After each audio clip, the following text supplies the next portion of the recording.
Kabar mengejutkan datang dari komedian Toto Muryadi atau yang lebih dikenal dengan nama panggung Tarzan Sri Mulat. Ya, komedian senior itu baru-baru ini membuat pengakuan yang heboh di media sosial. Bagaimana tidak, Tarzan bersama putrinya Galuh Pujiawati mengaku harus membayar denda 90 juta rupiah kepada pihak PLN. Tarzan dituding telah melakukan pencurian listrik di rumah putrinya selama 1 dekade lebih.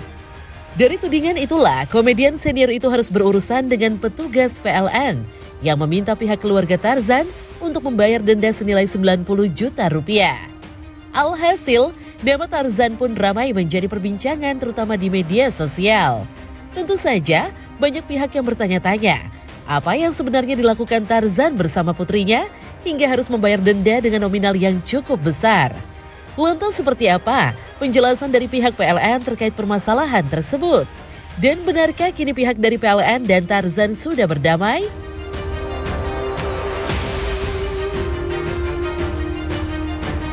Terkait permasalahan putrinya Pak Tarzan, alhamdulillah udah terselesaikan dengan baik. Jadi di sini memang maksud PLN melakukan penertiban itu adalah semata-mata hanya tindakan preventif kepada pelanggan agar listrik yang digunakan pelanggan legal dan memastikan jika daya itu udah sesuai dan tidak adanya hal-hal yang tidak diinginkan seperti terjadinya konsleting arus pendek. Kewajiban yang harus dibayarkan oleh Pak Tarzan keluarga adalah sebesar 90 juta dikurangi keringanan setelah masa rapat keberatan yang diputuskan juga bersama dengan tim keberatan yang terdiri dari Direktorat Jenderal Ketenagalistrikan, sehingga kurang lebih besaran yang dibayar kewajiban oleh keluarga Pak Tarzan kurang lebih 71 hingga 72 juta rupiah. Sudah membayar secara cash dan lunas dan sudah membayar untuk pepasang baru, meteran baru gitu.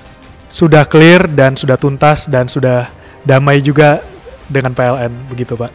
Dari hasil pemeriksaan memang benar besaran kewajiban dari keluarga Pak Tarzan sebesar 90 juta rupiah itu adalah hasil dari pemeriksaan tim PLN, lalu keluarga Pak Tarzan mengajukan keberatan dan sudah diakomodir difasilitasi oleh tim PLN bersama tim keberatan yang independen. Di sini ada Direktorat Ketenagalistrikan dan keputusannya adalah keberatannya itu ditolak dan besaran kewajibannya menjadi 72 juta rupiah kurang lebih seperti itu. Kita menganjurkan kepada semua masyarakat luas ketika ingin membeli ataupun menyewa aset rumah yang second, ada 4 hal yang perlu dipastikan. Yang pertama, pastikan listrik tidak ada masalah dan memiliki SLO, sertifikat layak operasi. Pastikan tagihan listrik sudah terbayar lunas.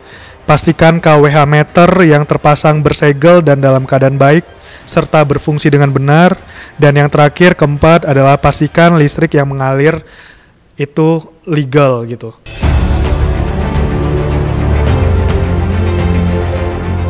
Tudingan pencurian aliran listrik yang dilakukan Tarzan selama 15 tahun di rumah putrinya akhirnya heboh dan mendapat tanggapan beragam dari netizen.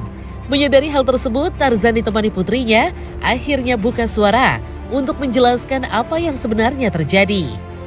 Dalam klarifikasinya, Tarzan mengaku sama sekali tidak mengetahui listrik yang digunakannya bermasalah, mengingat 15 tahun yang lalu Tarzan tak menaruh rasa curiga saat membeli rumah tersebut untuk putrinya. Bagi Tarzan, memberikan klarifikasi menjadi sangat penting untuk dipahami masyarakat luas, agar apa yang telah menimpa dirinya dan keluarganya tidak terjadi lagi oleh orang lain. Sebelumnya, Tarzan mengaku sangat kaget dengan kedatangan petugas PLN yang memberitahu jika rumah yang ditempati putrinya di kawasan Pinang Ranti harus membayar denda senilai 90 juta rupiah.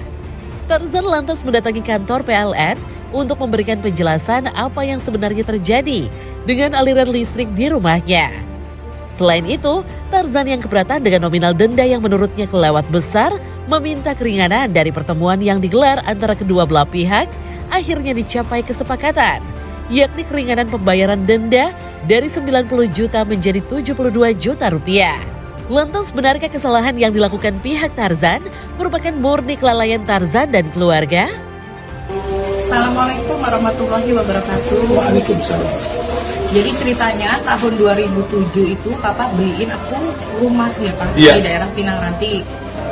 Terus habis itu langsung kita renovasi. Listrik diganti atas nama Galuh Pujiwanti. Itu 10 tahun. Setelah 15 tahun, Iya. jadi Februari kemarin tahun 2023. 2002 di tanggal 6, PLN sama petugasannya tuh datang ke rumah itu. Iya. Langsung mau diblokir karena apa? Alasannya tuh alamat kita nggak sesuai ya. Kesalahan bukan Kesalahan pelanggan. bukan pelanggan. Dendanya 90 juta. Saya keberatan, saya datang ke PLN, terus akhirnya dapat keringanan 72 juta. 72 juta. Tapi listrik harus apa? Pasang baru. Pasang baru lagi. Ya terpaksa saya bayar, padahal udah 2 tahun udah dapat job ya. Pusing. Yang diherankan kalau memang kita ada kesalahan ya Pak ya. Kenapa nggak Ada dari- nyuri listrik, nyuri Apa aliran. gitu? Kenapa nggak tahun itu setidak-tidaknya? Ini sudah 15 tahun loh. Baru datang, kalau 3 hari tidak dibayar, dilepas, diblokir ya. Pokoknya kalau beli rumah bekas, jangan sekali-sekali menggunakan aliran listrik yang lama. Mending daftar baru supaya aman. Nggak kayak saya. Mudah-mudahan kalimat ini didengar oleh Bapak Erick Thohir, kebetulan saya kenal baik. Assalamualaikum Pak Erick Thohir. Pastikan listriknya aman. Kemarin anak saya sudah ketemu dengan tim keberatan dari Dirjen Ketenagalistrikan ESDM. Dan ya memang kejadian seperti itu dan sudah dijelaskan juga sama tim keberatan tentang pelanggarannya. Saya dan anak saya menerima dan memang sudah dilakukan pembayaran. Pembelajaran adalah kalau kita mau jual beli atau sewa rumah, sebaiknya cek dulu meteran listriknya. Ada tunggakan apa tidak, bermasalah apa mboten. Caranya bagaimana? Tinggal hubungi saja petugas PLN Mobile. Jangan lewat kenalan-kenalan loh ya, langsung ke PLN Mobile saja. Wassalam.